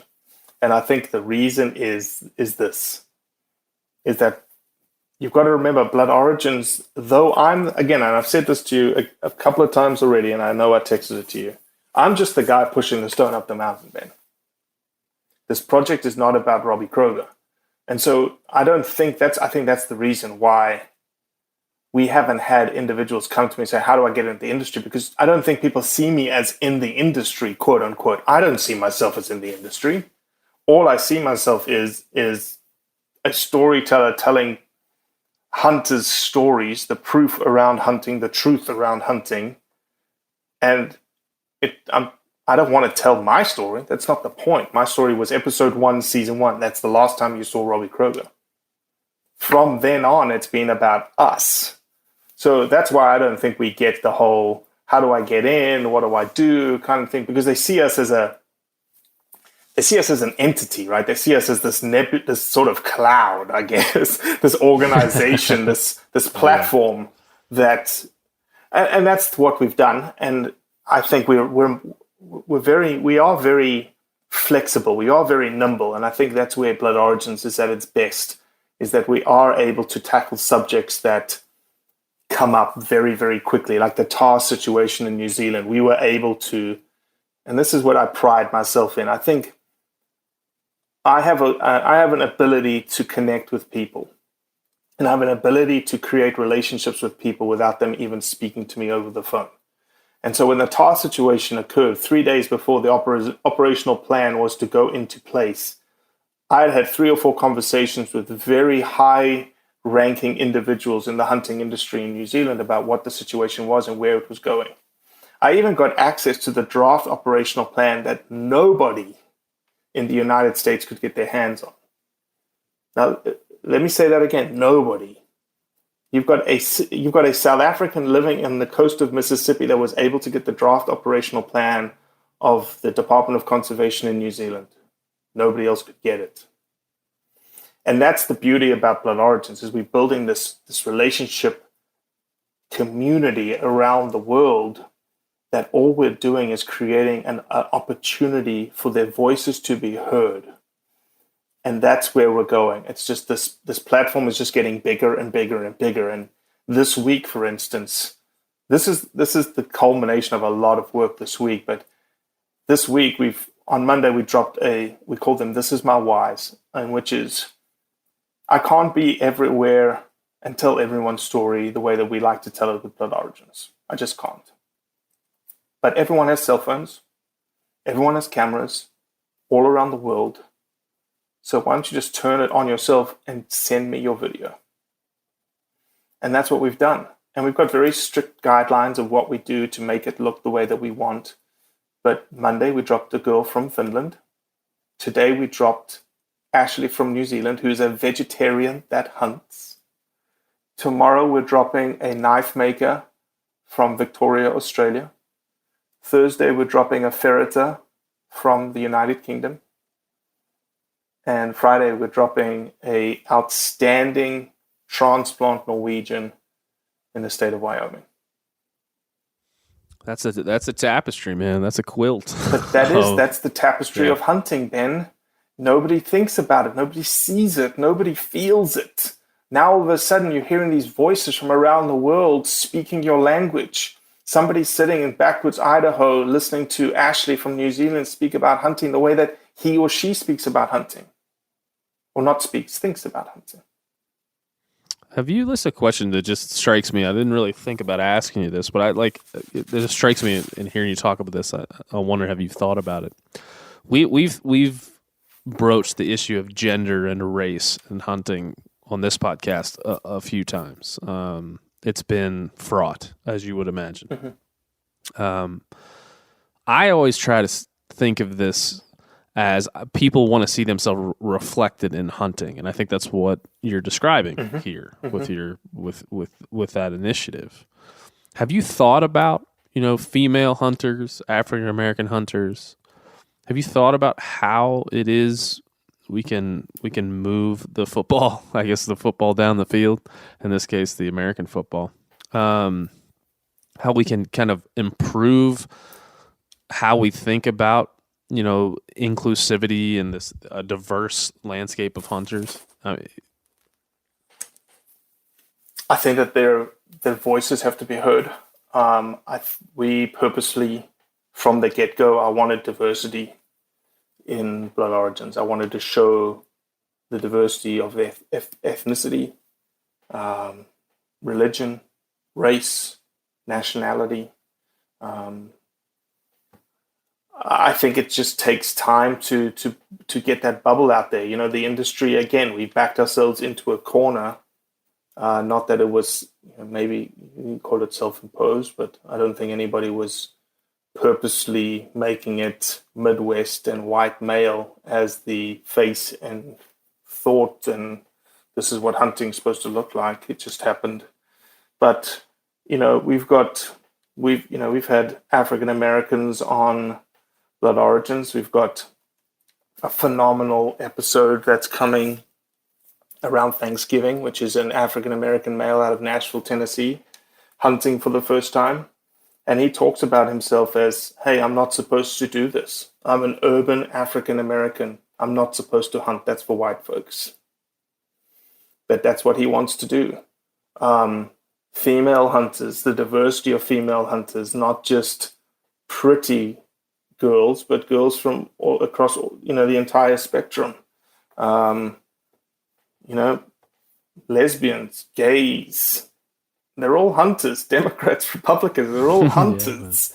And I'm not going to bias anything. To me, that just makes our voice even stronger. And we've got a couple of people of all those demographics that I laid out to you, lined up, essentially ready to tell their stories. And it's just a matter of getting around to telling their stories.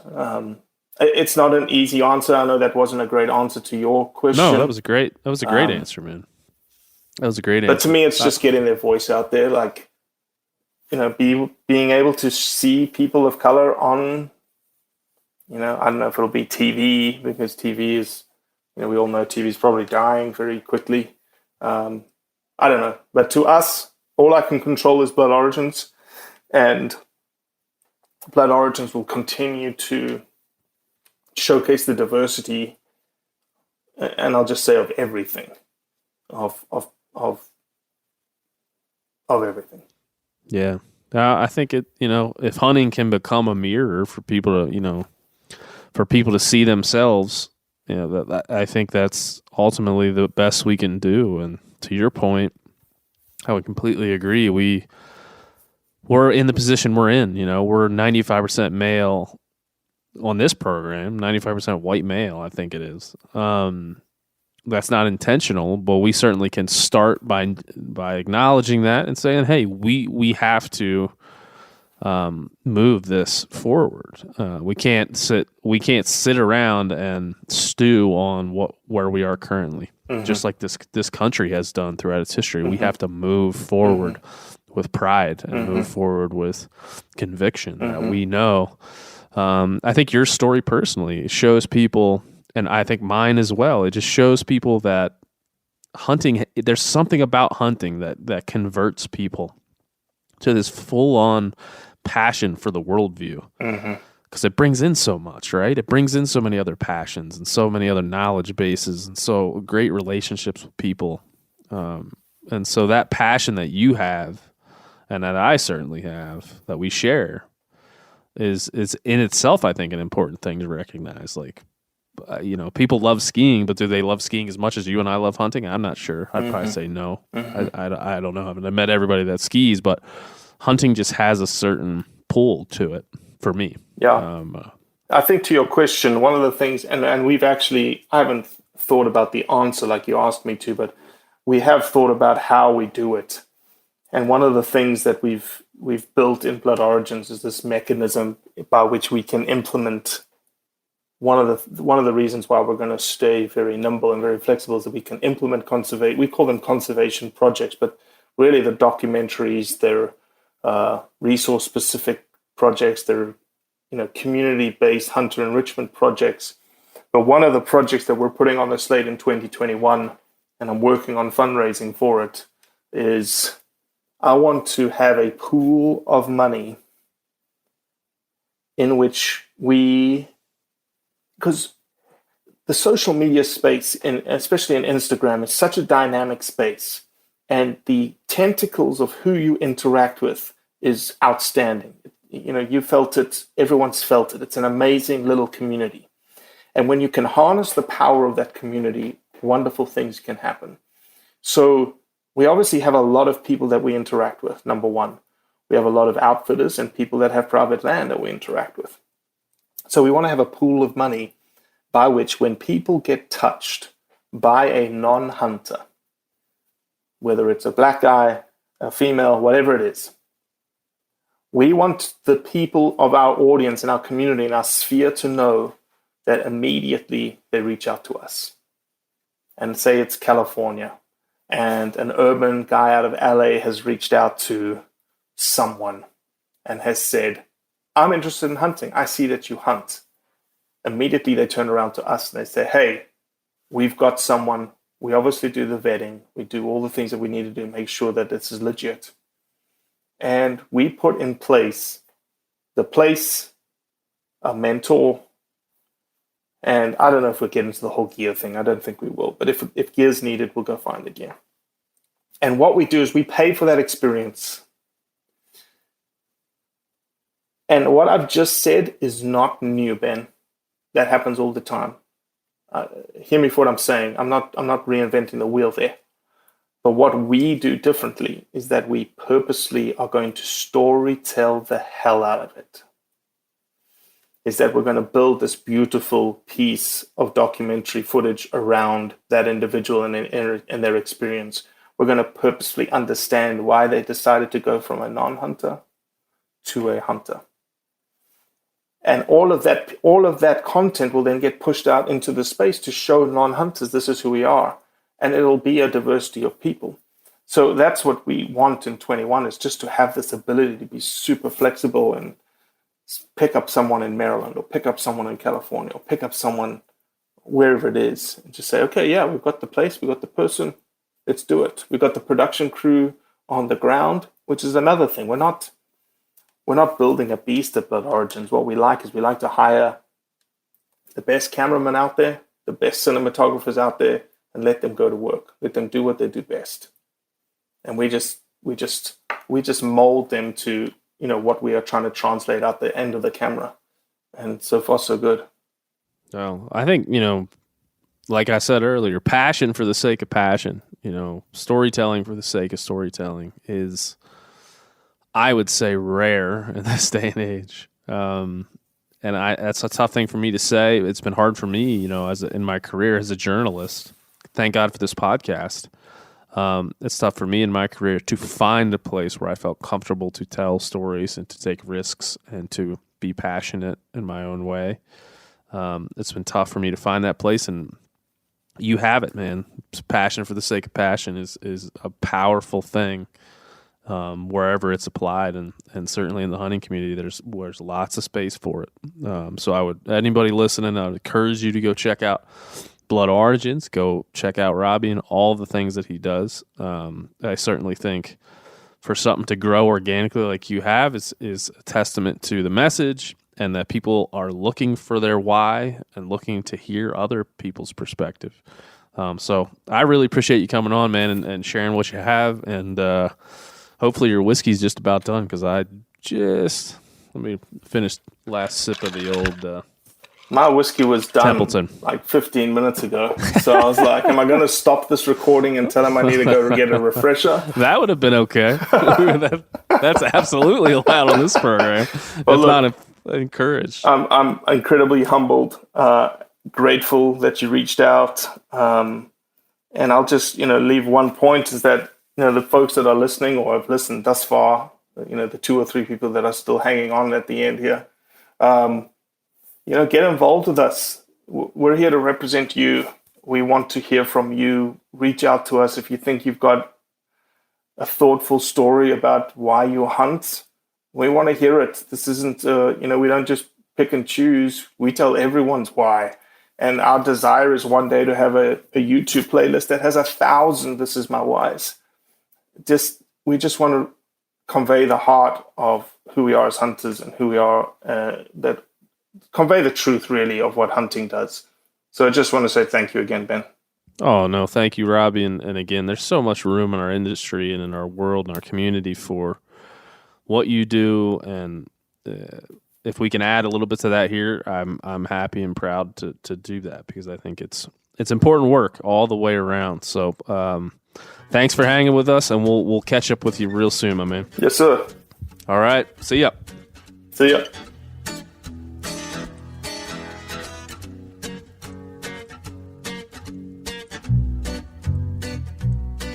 That's it. That is all. Another episode in the books. Thank you to Robbie. Thank you to everybody that creates content for Blood Origins. And thanks to Philip T. Engineer, our favorite engineer to pick from now that there's 2. Well, thanks, Ben, but let's not count your chickens here. I mean, I think there's a good possibility you'll warm up to this guy more than me. So, nah, I'm not seeing it. But we'll have him on. No, never mind. I'm not going to change. We're not going to have him on. I'm not going to be nice to this guy. I can't let him into my heart. I have no room for somebody like this new engineer, this person who comes in here to just do his job, quote unquote, Yeah. I understand what's going on. I know. So Phil, before we go, we have to, only because so many people wrote in, only because so many people have been asking and talking about this, we talk about the election very briefly. I would rather not even discuss it, but so many people wrote in with lots of, as I'm very proud to say about this program, so much thoughtful commentary, and so many questions about my choices, and you folks seem to care about who I voted for and all that good stuff, which is great. I love it. I don't know if I love it. That would probably be overstating it. That's one of the things I don't know. It's kind of abhorrent the way that we have to discuss politics. But I will say I'm very proud of the audience of this show, who you guys come to the table with really good commentary, really thoughtful questions. And when you beat us up, when you beat me up, you do it in a way that is productive and constructive. So thank you for that. Phil, you voted, right? Yeah, man. I voted 3 weeks before the election because Montana makes you it went easy 3 to vote. weeks. It's very nice. Yeah, it was nice. I voted on the day of the election. I felt like I just wanted to see what was going on. I wanted to see how it felt. I wanted to see what it was like there, the tenor of the volunteers and some of the paid pollsters and things like that, the people in line and everything. And I got to tell you, man, if you were to, if you have an iPhone and you have a TV and you happen to watch cable TV news or any type of news, you might think that you have a good reason to be angry or scared around this election. And my experience going and voting in person was everybody's super helpful, safe, friendly, answered questions, chatted with each other. Where are you from? All this stuff. There was no animosity. I know this is only my perspective from where I was in Bozeman, but I was proud to be a part of that. I got off and started interviewing a lot of the folks that were there, taking my ballot and leading me to the right spots and asking, where are you from? How long you been doing this? You like doing this? And all of them said they loved doing it. They felt it was important work. And so I will say that part of it was incredibly cool. I would say even inspiring to me to see everybody engaged in politics like that, and just in a real constructive, cool way. Thought really hard about my decision, and I took it seriously, and I had a wonderful experience with all the people, the pollsters in Bozeman, and I felt really good about it after the fact. And I'm not shy to say that I was really proud to be part of all that, and Ultimately not certainly prideful in the process and really even the aftermath, but feeling like on the ground, no matter what the news media tells you, you don't have to be scared. You don't have to be angry. You can be proud of the process, as I was. And so that's my story. I'm sticking to it, Phil. What do you think? I really enjoyed hearing that, Ben. Thanks for sharing that. This is Phil's Sincere Part 2. Oh. Yeah. That was really moving. And I'd like to say also on the topic of poll workers, election workers, especially in this environment, you pulled the word right out of my mouth, which is inspiring. I couldn't imagine doing work like that right now, especially in an election this heated and contentious. I mean, we're weeks after the election right now, and it's still heated and contentious. So, thank you to anybody who worked at the polls this year. Yeah. Yeah, there's a reality of the world we live in where it is not what it seems on TV. And our news media and social media and all these people are trying to get your attention. They need your emotions. They need you riled up.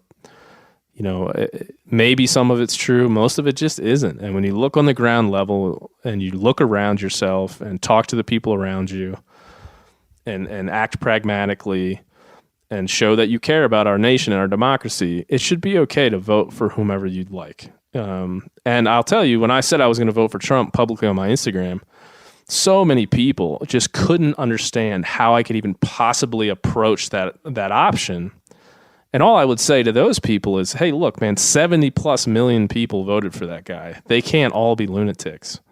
We need to come together and understand each other way better, because if 76 million people can't understand the other 70 million, boy, even to some level, you don't have to agree with them, but just having some understanding of why they voted the way they did and not trying to demonize them for making that choice. Maybe you think they're wrong, and maybe you're right about that. Maybe you think I'm wrong for voting for Biden. That's fine. I'm sure a lot of you will tell me that.